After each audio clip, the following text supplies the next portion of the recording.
Salut à tous et bienvenue sur Trail with Ben. Sur cette chaîne, je partage des vidéos de reconnaissance intégrale des plus belles courses de trail et itinéraires de randonnée du monde. Dans cette vidéo, je vais analyser en détail le parcours de la mythique Diagonale des Fous que je viens de reconnaître et de filmer intégralement en 4 jours. C'est une course de 178 km et 10 500 mètres de dénivelé positif qui traverse l'île de la Réunion de Saint-Pierre au sud-ouest à Saint-Denis au nord-est. Chaque année au mois d'octobre depuis 1989. Je vais passer en revue chacune des sections du parcours avec plus de 400 clichés vidéo tirés de ma vidéo intégrale de 29 heures pour vous donner un aperçu le plus précis possible de cette diagonale mythique. Comprendre le parcours de la Diagonale des Fous, c'est plonger dans l'histoire géologique de l'île de la Réunion. Cette île est née de volcans qui ont façonné de grandes pentes douces. Mais au fil du temps, les pluies tropicales ont transformé ce relief en creusant les 3 grands cirques de l'île, Sillaos, Salazie et Mafat, avec des montées et descentes abruptes. Ces pluies ont également découpé les pentes volcaniques en une multitude de ravines. Le parcours de la Diag nous fait découvrir l'ensemble de ces reliefs, de la grande montée douce du début de course aux descentes cassantes sur Sillaos et Mafat, le tout en traversant de nombreuses ravines de galets qui viennent casser le rythme de notre progression. À cela s'ajoute une incroyable diversité de microclimats. Chaleur humide en bord de mer, brouillard, pluie et froid en haut des falaises et forte chaleur en journée dans les cirques. Traverser l'île, c'est affronter tout à la fois volcan, ravines, cirque et climat. Un terrain aussi magnifique qu'impitoyable.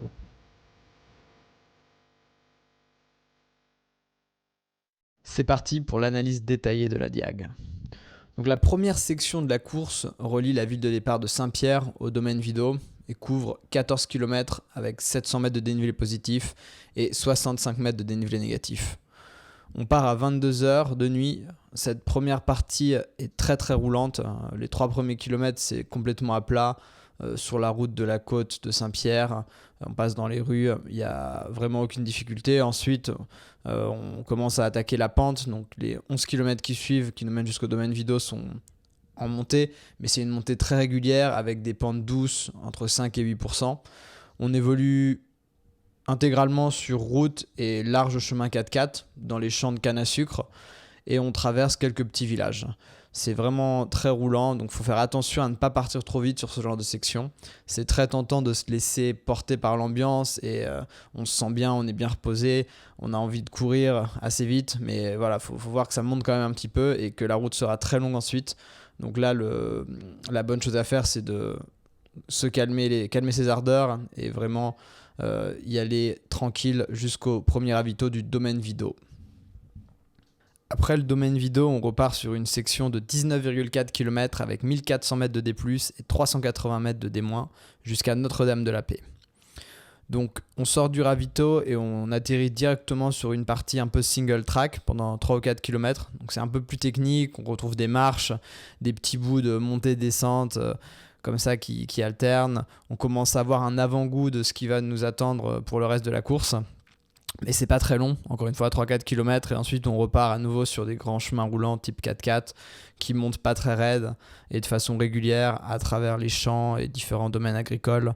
On a même des passages sur route, on a des jolies vues qui se dégagent sur la mer et sur tous les champs qui nous séparent de la mer, mais malheureusement comme vous passerez là de nuit, vous en profiterez pas vraiment. Une fois ces passages terminés, on va retrouver un petit peu de forêt un peu plus technique. Mais très rapide encore une fois, et après ça on se retrouve à nouveau sur des grandes pistes, puis sur de la route pour les 4 derniers kilomètres de la section jusqu'à la deuxième zone de ravitaillement à Notre-Dame-de-la-Paix. On enchaîne sur la dernière partie de notre très longue montée depuis Saint-Pierre avec une section de 12 km et 640 mètres de D+, pour 290 de D- entre Notre-Dame-de-la-Paix et le Nez de Bœuf. Après le ravito, il nous reste environ 3 km sur route, puis on traverse un champ qui nous mène sur une grande piste forestière pendant 3 km. On arrive alors sur la route des volcans sur laquelle on court environ 1 km avant de basculer sur des petits sentiers autour du Piton Sec. On fait un petit détour sur les sentiers de randonnée du Nez de Bœuf. C'est pas spécialement technique ou raide, mais c'est assez compliqué de prendre un rythme sur ce genre de passage car on alterne sans arrêt entre des petits passages de montée et des petites descentes. Donc assez difficile de rester à un rythme régulier. À noter également que cette partie du parcours est à environ 2000 mètres d'altitude et se fait de nuit, donc il fait plutôt très frais sur ces sentiers. Même en journée, lorsque j'ai fait la reconnaissance de cette portion, il faisait pas chaud, donc la nuit ça doit être vraiment très froid, donc il faut bien se couvrir. On finit par arriver au 3e ravito de la course sur l'aire de pique-nique de Nez de Boeuf. La section suivante, entre Nez de Boeuf et Marabout, couvre environ 10 km avec 80 mètres de montée et 500 mètres de descente. C'est une section donc principalement descendante qui démarre avec 5 km où on descend sur des petits sentiers. Il y a des petites montées intermédiaires de 10-20 mètres qui viennent casser notre rythme. C'est pas super technique ou raide, mais il faut quand même rester vigilant. C'est souvent très humide dans cette zone, sur ces petits sentiers, avec des passages dans la boue s'il a plu. Donc une chute peut vite arriver si on n'est pas totalement focus. On arrive ensuite sur une portion de route pour les 5 derniers kilomètres de la section, qui nous mènera jusqu'au 4e ravito de notre diagonale des fous, le ravito de Marabout. Passé Marabout, on enchaîne sur 12 km de montée avec 1000 mètres de D+, et 100 mètres de D- jusqu'au point culminant de la course, la croisée du Coteau Kervegen, à 2483 mètres d'altitude. Les premiers kilomètres de cette section sont faciles. On est sur un sentier à pente douce entre les prairies. Il faut tout de même faire attention aux fils barbelés qui entourent souvent ces sentiers. Et le sentier étant assez étroit, on peut vite basculer sur les côtés et se faire mal avec les barbelés. Au fur et à mesure que l'on avance sur le Coteau Kervegen, la végétation devient de plus en plus dense et le sentier de plus en plus technique et raide. La progression est très lente sur cette section qui est très accidentée. Il y a aussi pas mal de petits bouts de descente technique intercalés qui cassent une fois de plus notre rythme de montée. On retrouve un point de ravitaillement en eau vers la fin de la montée. Après ça, il reste 2-3 km qui sont plus faciles, avec moins de végétation et un chemin moins technique, le tout jusqu'au sommet de cette ascension, à la croisée du Coteau Kervegen. On enchaîne alors sur la descente du bloc. 1100 mètres de descente en 4,5 km, soit quasiment 25% de pente moyenne. En effet, c'est une descente assez technique et longue. Le chemin est difficile avec beaucoup de marches irrégulières, de rochers et de passages très raides, dont 1 km à 30% de pente moyenne, et des zones assez exposées où il faut rester très vigilant. En prenant son temps, ça se fait plutôt bien et on arrive sereinement en bas, avec des quadriceps un petit peu endommagés quand même. Au niveau du parking du bloc se trouve le 5e ravito de la course, l'occasion de reprendre quelques forces avant de repartir pour une petite section de 4,5 km avec 130 mètres de montée et 320 mètres de descente qui nous mène jusqu'à Cilaos. En sortant du ravito du bloc, on remonte pendant environ 1 km sur un petit sentier pas super raide ni technique, avant de redescendre sur le même type de sentier jusqu'à atteindre les routes de Cilaos. On traverse alors le centre-ville de Cilaos jusqu'au stade où se trouve le 6e ravito de cette diag, qui est également la première base vie de la course. Une fois qu'on a fait le plein d'énergie à Cilaos, on repart sur une section principalement descendante de 4,5 km avec 350 mètres de descente et 50 mètres de montée jusqu'à la rivière de Bras Rouge.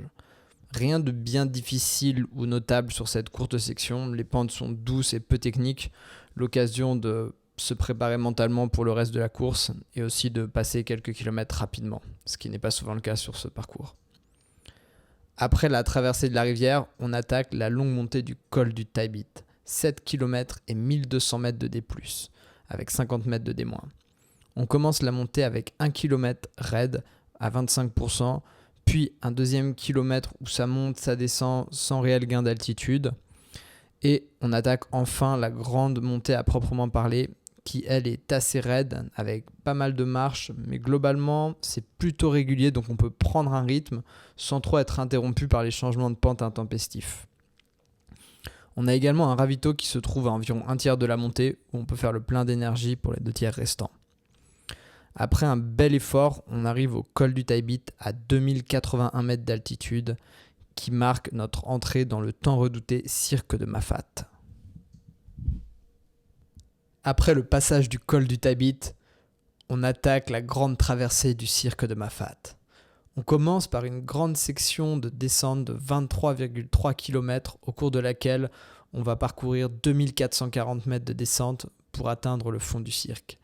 Il y aura quand même 730 mètres à monter dans cette section car le cirque de Mafat n'est pas une plaine régulière mais un véritable chantier au relief très vallonné. On commence avec une première petite descente de 3,5 km et 600 mètres de dénivelé qui nous mène au ravito de Marla. C'est une descente classique de la Réunion avec pas mal de marches, des rochers qui peuvent être glissants si humides, mais ce n'est pas super raide ni long donc ça passe assez bien finalement. Passé Marla, on remonte environ 5 km et 500 mètres de D+, des passages assez raides avec des marches, mais aussi des portions relativement plates et roulantes sur le papier. Dans la réalité, c'est pas si roulant que ça, car très accidenté et il est difficile de courir vite, même sur le plat. Il y a beaucoup de cailloux irréguliers, des rondins de bois sur les sentiers. C'est un vrai chantier et on peut pas vraiment dérouler comme on le ferait sur une piste d'athlétisme. Ça se redresse pas mal sur la fin, jusqu'au col de la Fourche. Une fois le col passé, on redescend pendant environ 1 km, plutôt très raide, et on arrive au ravito numéro 9 de la plaine des Merles. Après le ravito de la plaine des Merles, c'est principalement de la descente jusqu'au fond du cirque. Il y a de très belles vues et sur les superbes paysages de Mafat. On traverse les différents îlets du cirque, l'îlet à Malheur, Horaire. Il y a toujours des petites montées intercalées, toujours dans Mafat, notamment celle qui nous mène au ravito de Horaire, qui est la plus longue de toutes, environ 200 mètres, mais il y en a d'autres. Passé Horaire, il y a un dernier bout de descente d'environ 600 mètres qui nous amène au point le plus bas de notre traversée de Mafat, où l'on traverse une rivière via un petit pont. La difficulté sur cette section, d'un point de vue général, ça peut être la chaleur, d'autant plus si on le fait en pleine journée et s'il n'y a pas trop de nuages. Le cirque peut vraiment se transformer en four au milieu de la journée, étant donné qu'il y a certains passages très bas, notamment le pont que je viens de mentionner, c'est 400 mètres d'altitude. Donc il faut vraiment prévoir de bien s'hydrater pour ne pas avoir de coups de chaud sur cette section. Une fois au fond de Mafat, il est temps de remonter et de sortir de ce cirque via le Maido. C'est une section de 12 km avec quasiment 2000 mètres de montée et 270 mètres de descente. Depuis le pont, on commence avec une petite bosse de moins de 200 mètres, puis on redescend une distance similaire vers un autre pont qui nous permet de traverser une autre rivière. De là commence la véritable ascension. Elle sera coupée en deux parties. Une première partie d'environ 700 mètres nous mène jusqu'au ravito de l'îlet des Orangers. Cette première section de montée est dans un style très Mafat, avec des marches, des petits passages à plat ou même de courtes descentes intercalées. Une fois qu'on arrive à l'îlet des Orangers, on se ravitaille bien. Il est important de bien recharger les batteries, de bien manger, bien boire et surtout emporter suffisamment d'eau et de glucides pour attaquer le reste de la montée. Juste après le ravito, donc on a une petite partie de descente de 100 mètres environ. Après ça, on attaque la véritable montée. Donc ça commence avec une sorte de rivière de cailloux. C'est assez anarchique. Donc on évolue là-dedans. Ensuite, on arrive sur un sentier un peu plus structuré avec des marches assez raides. Et ça va être comme ça à peu près jusqu'en haut. Des marches raides, des grands pas à faire. L'avantage de cette montée, c'est qu'elle est relativement régulière, c'est-à-dire qu'il n'y a pas beaucoup de cassures, pas de descente intermédiaire, pas de place, ça monte à un rythme relativement régulier, ce qui permet de se mettre dans un rythme et d'avancer correctement. Si seulement on a de l'énergie et suffisamment de glucides et de fluides pour pouvoir tenir toute la montée. D'où l'importance de bien se ravitailler à l'îlet des Orangers. Après plusieurs heures de montée, vers la fin de l'ascension, ça s'adoucit un petit peu au niveau de la pente. Ça devient un peu plus plat et puis on aperçoit la fameuse porte métallique du Maido qui est synonyme de sortie du cirque de Mafat. Il nous reste alors moins de 60 km avant d'arriver au stade de la Redoute et plus de grosses difficultés. Une fois le petit col Maido passé, on enchaîne avec une grande descente de 1970 mètres de dénivelé négatif sur 18,5 km. Sur le papier, il y a 70 mètres de montée également, mais en réalité, je pense que c'est un peu plus. Mais ce sont des toutes petites montées intercalées, donc les montres GPS ne les détectent pas forcément. Donc juste 1 km après avoir passé le col, on arrive au ravito numéro 12, tête dure, Maido tête dure. Puis on repart directement dans la descente Sur le papier, cette descente paraît facile. Quand on regarde le profil, on a l'impression d'une longue et douce descente. Mais dans la réalité, c'est une vraie lessiveuse, particulièrement les 7-8 premiers kilomètres où ça ne fait que descendre, remonter un petit peu, redescendre, remonter un petit peu, rendant la progression beaucoup plus lente qu'espéré. En plus de ça, ça alterne entre des passages roulants et des passages techniques. On va avoir quelques centaines de mètres roulants où on peut prendre un peu de vitesse et commencer à dérouler. Et ensuite, il va y avoir un petit bout de descente très raide avec des cailloux qui vont nous mettre pratiquement à l'arrêt. Donc on est sans arrêt en train d'accélérer, décélérer. C'est vraiment très difficile mentalement cette descente, particulièrement après avoir passé Mafat pendant les heures qui précèdent cette section. Une fois qu'on a passé la partie un peu jungle de la descente, ça va mieux.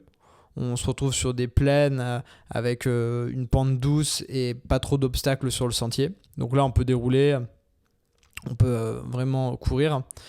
Et puis vers la toute fin de la descente, on se retrouve carrément sur la route.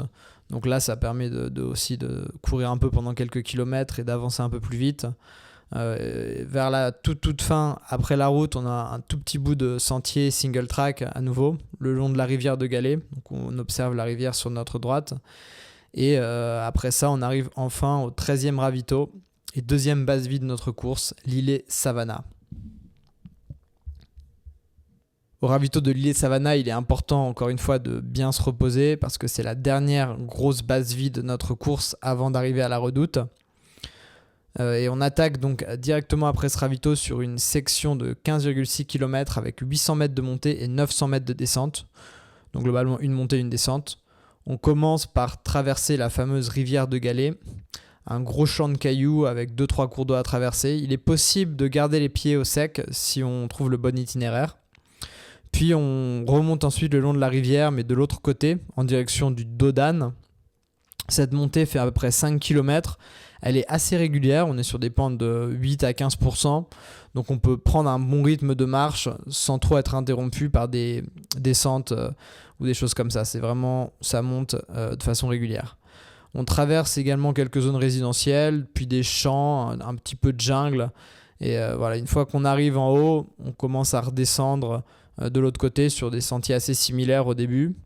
Puis on arrive sur une route sur laquelle va se trouver le prochain ravito, chemin Rattino. Une fois qu'on a passé le ravito, on continue un peu sur la route. Et là, on plonge sur un petit sentier qui descend directement dans une ravine. C'est très raide, très technique. Un sentier dans la jungle avec vraiment très peu de hauteur sous plafond. Il faut se baisser un petit peu par endroit, mettre les mains. C'est vraiment pas facile. On arrive donc tout au fond de la ravine. On traverse les quelques cailloux qui sont au fond de la ravine, puis on remonte sur une espèce de butte très similaire, mais dans l'autre sens. Voilà, donc là c'est pareil, de la jungle, des racines, des cailloux, les mains à utiliser sans arrêt. Il y a environ 100 mètres à monter comme ça. Ensuite on redescend de l'autre côté, les mêmes 100 mètres. Donc ça c'est un passage qui est très lent. Ça paraît rien du tout sur la carte, mais on peut perdre 3 quarts d'heure là-dessus si on est un peu fatigué, voire plus. Voilà, une fois qu'on est redescendu de cette butte, on retombe sur une ravine et on repart sur un chemin plus conventionnel. Là, ça peut un peu plus dérouler, c'est pas très raide, ça monte encore un peu, mais c'est pas très raide. Ensuite, on va arriver donc sur les hauteurs de la Possession et on va commencer notre descente vers la ville de la Possession. Donc, c'est une descente plus conventionnelle. Il y a quelques gros cailloux, de la terre rouge. Voilà, c'est ce genre de descente, mais ça se passe assez bien. À la fin, on se retrouve sur la route. Il y a encore 2-3 bouts de chemin dans la ville. Et puis, on arrive à l'école où se trouve le ravito de la Possession, ravito numéro 15 de la course. Après la Possession, on part sur une portion de 10 km avec 750 mètres de montée et 360 mètres de descente sur le fameux chemin des Anglais.